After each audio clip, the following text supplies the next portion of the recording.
Big boss season 8 వంటి reality show ద్వారా 100 రోజులు పైగా మనల్నందరినీ అలరించి తనదైన శైలిలో టాప్ 4 కంటెస్టెంట్‌గా గుర్తింపుని అందుకున్నారు ప్రేరణ కంబం.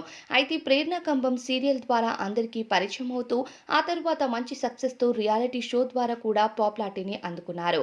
ఇక బిగ్ బాస్ పూర్తవగానే ఇస్మార్ట్ జోడీ సీజన్ 3లోకి రావాలంటూ ఓంకార్ గారు బిగ్ బాస్ హౌస్‌లోకి ప్రమోషన్‌లో భాగంగా వెళ్ళగా ప్రేరణకు ఈ ఆఫర్ ఇచ్చారు. భర్త శ్రీపాద్‌తో కలిసి ఇస్మార్ట్ జోడీ 3లో పార్టిసిపేట్ చేయాలి అంటూ చెప్పటం దానికి మొదట ప్రేరణ కూడా యాక్సెప్ట్ చేసింది.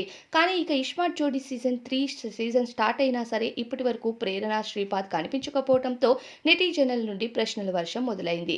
దీనితో ప్రేరణ వీటన్నిటికీ ఫుల్ స్టాప్ పెట్టాలి అని డిసైడ్ అయ్యారు.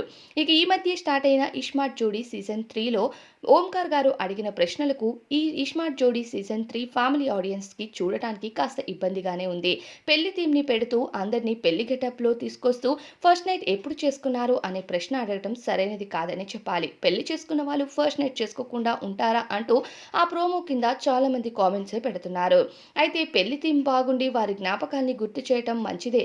కానీ ఇలాంటి ప్రశ్నలు అడగటం వల్ల ఫ్యామిలీ ఆడియన్స్ చూడటానికి ఇబ్బంది పడతారు అనడంతో ఇక సందేహమే లేదని చెప్పాలి. ఇక ప్రేరణ కంబం తన భర్త శ్రీపాద్‌తో కలిసి ఈ షోకి రావట్లేదు అంటూ క్లారిటీ ఇవ్వడంతో పాటు భర్తకు జాబ్ అంటేనే ఇంపార్టెంట్ అని ఇలాంటి షో ద్వారా తన టైంని స్పెండ్ చేయడానికి ఇష్టపడరు అంటూ ప్రేరణ అయితే క్లారిటీ ఇచ్చేసింది. ఇక శ్రీపాద్‌తో కలిసి తను కొన్ని రోజులు హ్యాపీగా ఉండాలనుకుంటుందని 100 రోజులు పైగా బిగ్ బాస్ హౌస్‌లో ఉండటంతో ఇక మరో షో ద్వారా బిజీ అవ్వడం ఇష్టం లేదంటూ అందరికీ క్లారిటీ అయితే ఇచ్చింది.